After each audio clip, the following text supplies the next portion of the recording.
É, pessoal, hoje é dia de novidades no DCU e principalmente do Superman Legacy.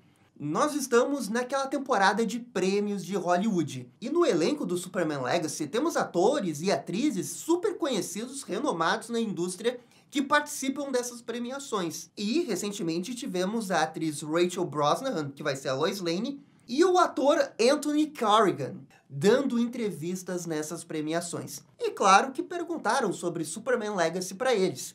E eles acabaram meio que falando demais, dando algumas informações bem relevantes do filme. E no vídeo de hoje vamos falar dessas novidades. Roda a abertura e vamos lá! E pessoal, só antes da gente começar o vídeo, já vai deixando aquele bate-like, aquele bate-comentário, que isso ajuda demais aqui o canal.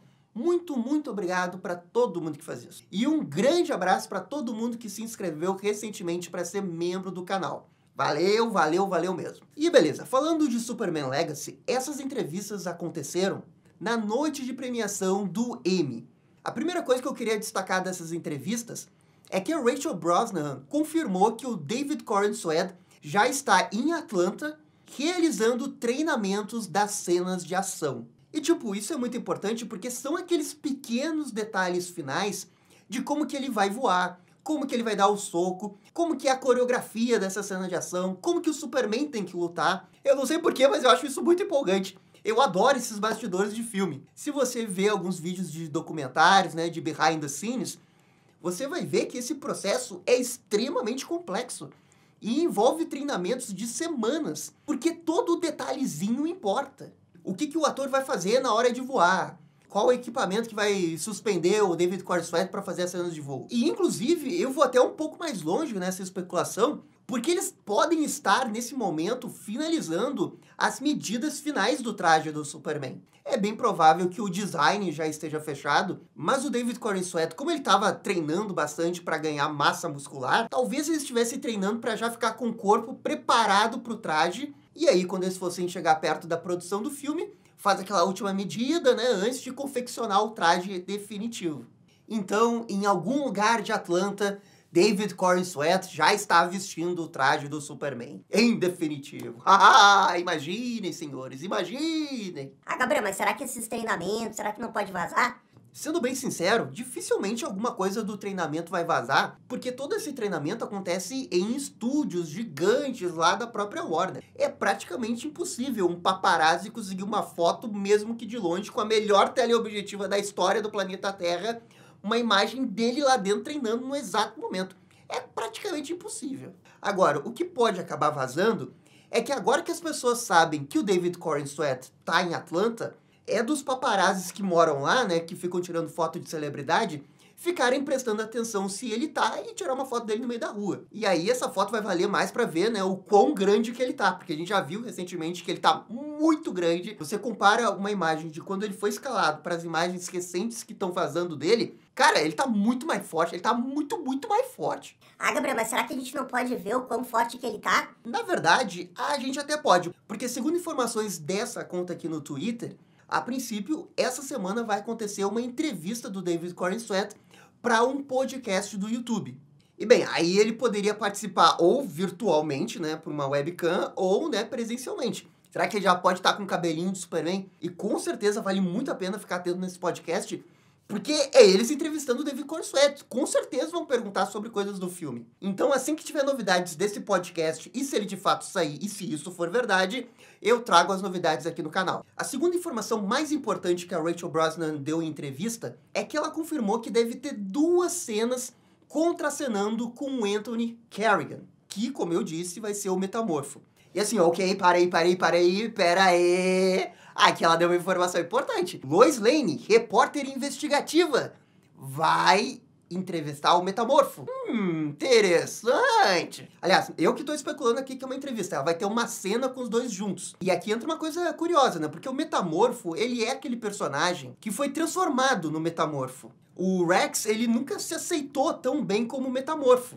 Ele tem esses dilemas que, por causa da sua aparência, as pessoas não aceitam ele tão bem na sociedade. É tipo um mutante, sabe? O pessoal tem preconceito por causa da aparência do Metamorfo. E quais seriam as cenas que a Lois Lane teria com o Metamorfo? eu realmente só consigo pensar em algo envolvendo uma reportagem do Planeta Diário. E aí a gente vai para duas possibilidades.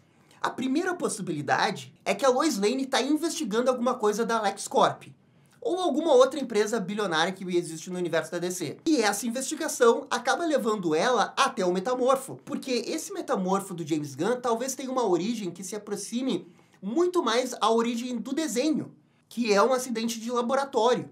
E se esse laboratório for a LexCorp? Geralmente, quando se fala de Metamorfo, se associa às indústrias Stag. Lembram lá o Stag lá do Batman Arkham Knight? Pois é, o mesmo personagem, ele tem a ver com o Metamorfo. Ele que é o chefe do Metamorfo, e ele também é o genro, né? Porque a filha dele é casada com o Metamorfo. Mas talvez não tenha nada a ver com indústrias Stag, e sim com LexCorp. Pode ser um experimento da LexCorp que o Rex passou, pode ser algum meteorito que o Rex acabou encontrando e levando para a LexCorp. Essa é a possibilidade número 1, envolver a origem do Metamorfo com a LexCorp e a reportagem investigativa que a Lois Lane vai fazer para desmascarar a LexCorp. Ou a segunda possibilidade é que a Lois Lane possa estar fazendo alguma reportagem sobre esses super-heróis na Terra e como que cada um se vira. E o Metamorfo pode ser uma das pessoas entrevistadas, porque ele é uma daquelas pessoas que não tem identidade secreta. Ele não consegue se disfarçar. Então a Lois poderia fazer uma reportagem nesse sentido, um pouco mais social, né, sobre super-heróis. O que também é uma possibilidade bem legal. As duas possibilidades são bem legais. É óbvio que existem outras possibilidades, tá? Existem milhões de possibilidades, na verdade. Mas eu quis destacar essas duas aqui, principalmente por causa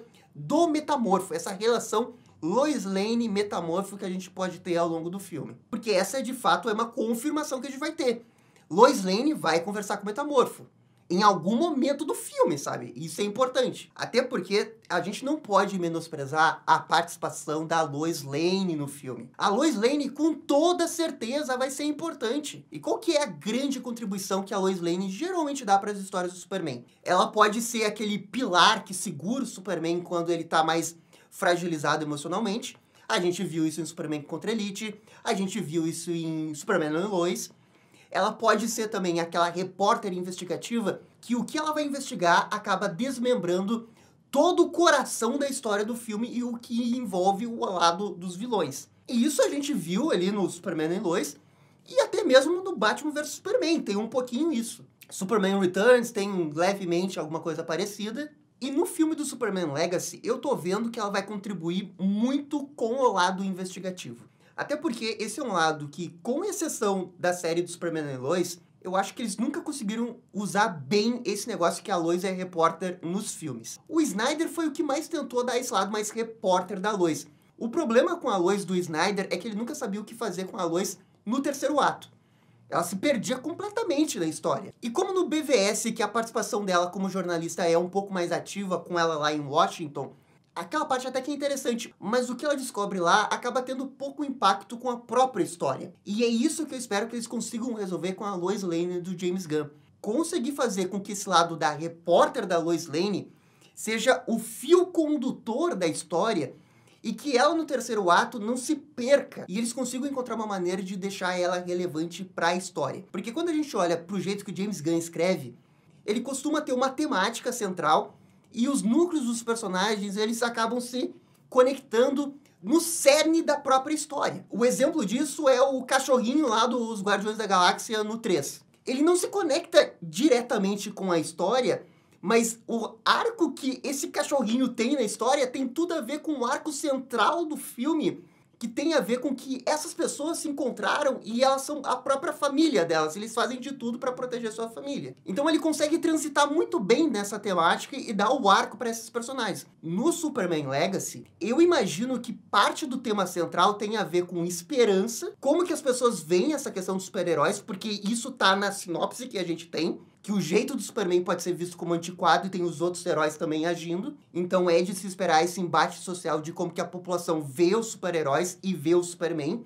E a Lois vai estar no centro disso. E quem também fala dos super-heróis, porque Lex Luthor é um cara que deve falar sobre super-heróis. Lembrem-se, o que Lex Luthor fala é manchete, pelo menos no Planeta Diário. E vai saber como é que é a posição do Lex Luthor sobre os meta-humanos. Ele vai defender? Ele vai querer que eles sejam armas? Ele vai desenvolver secretamente meta-humanos para o governo dos Estados Unidos, não sei, obviamente eu estou especulando aqui, mas vejam como tudo isso tá dentro do centro da discussão, que é essa questão dos meta-humanos, os super-heróis e como que a população vê eles. E a Lois no centro disso. Vejam como é fácil de transitar tudo isso usando a Lois. É por isso que a Lois é fundamental para a história. Ela é fundamental pro Superman, na história do Superman, e para esse filme, que você já vê isso na sinopse. Porque a discussão que eles querem dar passa diretamente pela Lois. É por isso que a Lois vai ser tão importante para a história. Não tem como não ser. E não se espera nada menos do que isso. E o terceiro ponto importante que a Rachel Brosnahan falou sobre o Superman Legacy é que é possível esperar que o filme tenha alguma dose de humor também. E aí, quando ela falou isso, algumas pessoas levaram, tipo, ao extremo, pensando que o Superman Legacy vai virar um American Pie, Ted, ou sei lá, um filme de piada da Marvel, Homem-Formiga, assim. Calma, gente. Primeiro vamos raciocinar um pouco aqui. Depois o Superman do Snyder, que era um filme com pouco humor. Até tinha suas doses de humor, mas era bem de vez em quando. E por causa disso, um dos pontos que o pessoal mais criticou a visão do Snyder era justamente essa falta de humor, esse negócio que o Clark não era o Clark desajeitado do Planeta Diário. Essa foi uma das críticas que se fez lá da época do Homem de Aço, do BVS. Vocês acham que na hora de fazer o novo Superman, eles iriam fazer um Superman sem humor ou com o mesmo nível de humor que tinha lá no BVS? É óbvio que eles vão tentar se distanciar do que foi feito lá, porque foi muito criticado. Isso não quer dizer que o filme vai virar comédia. Aliás, quando você vê uma história do Superman, é inerente a alguns momentos de comédia, porque isso tá quase que no DNA do próprio Planeta Diário. Porque esse humor, essas piadinhas, não é que eles estão fazendo o one-liner, né, de isso aconteceu mesmo. Não, o humor vem muito mais em cima da personalidade deles. E esse é o jeito mais correto de fazer humor em filmes de super-heróis. Vocês lembram lá a piada lá do Thumb Drive, lá do The Batman? Aquilo dali é um momento extremamente Batman. E é um humor dentro do The Batman. O humor veio inerente à personalidade dele. E quando a gente tá falando de Jimmy Olsen, quando a gente tá falando de Clark Kent no Planeta Diário, Clark Kent conversando com Perry White, Perry White conversando com Lois Lane, Jimmy Olsen conversando com Perry, Jimmy conversando com o Super.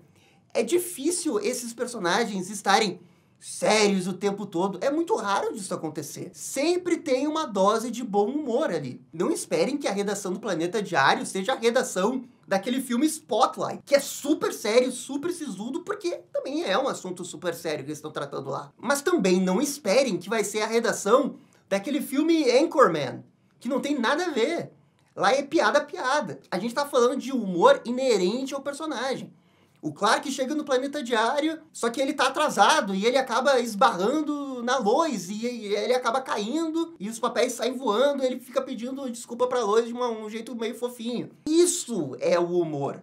É aquele humor sincero que tá envolvido com os personagens. Esse é o humor que você deve esperar do Superman Legacy. Não achem que o Superman vai virar o Peter Quill e começar a fazer um monte de piada aleatória, porque o Peter Quill faz aquelas piadas porque é a personalidade dele. O Superman tem uma outra personalidade. Ele faz piada. Só que ele também faz a piada pelo seu jeito de ser. Talvez pela sua inocência, talvez pela sua bondade extrema de realmente acreditar nas pessoas. Talvez porque ele quer enganar todo mundo e fazer parecer que ele é um atrapalhado. Mas não importa, porque isso vem do personagem. E o James Gunn, os atores, se fala isso há bom tempo, de que essa história vai ser mais próxima dos quadrinhos. Não vai ser uma adaptação de uma visão muito específica. Ainda é a visão do James Gunn, mas é uma visão que tenta, né, abraçar todos os lados que o personagem já teve. E é por isso que, assim, ó, toda essa discussão de que o filme vai ter humor é completamente desproporcional. O pessoal tem aversão ao humor em filme de super-herói. Gente, tem humor no Cavaleiro das Trevas. Tem humor no Batman Begins. Calma, tá tudo bem ter humor. Mas eu entendo também o outro lado, que é o pessoal tem um pouco de medo, que é o medo de ter filmes de comédia, que vai mais pro lado da comédia recentemente super-heróis. E são filmes que passam um pouco da dose. Aquaman e o Reino Perdido aí, eu achei que passou da dose. Besouro Azul, no limite, funciona. Shazam, mas o Shazam é um filme de comédia, então faz sentido ele ser mais bobalhão daquele jeito. Então calma, não vai ser Shazam, não vai ser Shazam 2, que eu sei que o pessoal não gosta, mas não vai ser assim. Tá tudo bem, tá tudo sob controle. A casa ainda não caiu, na verdade ela tá sendo construída. E a última coisa que a gente tirou das entrevistas foi a do Anthony Carrigan.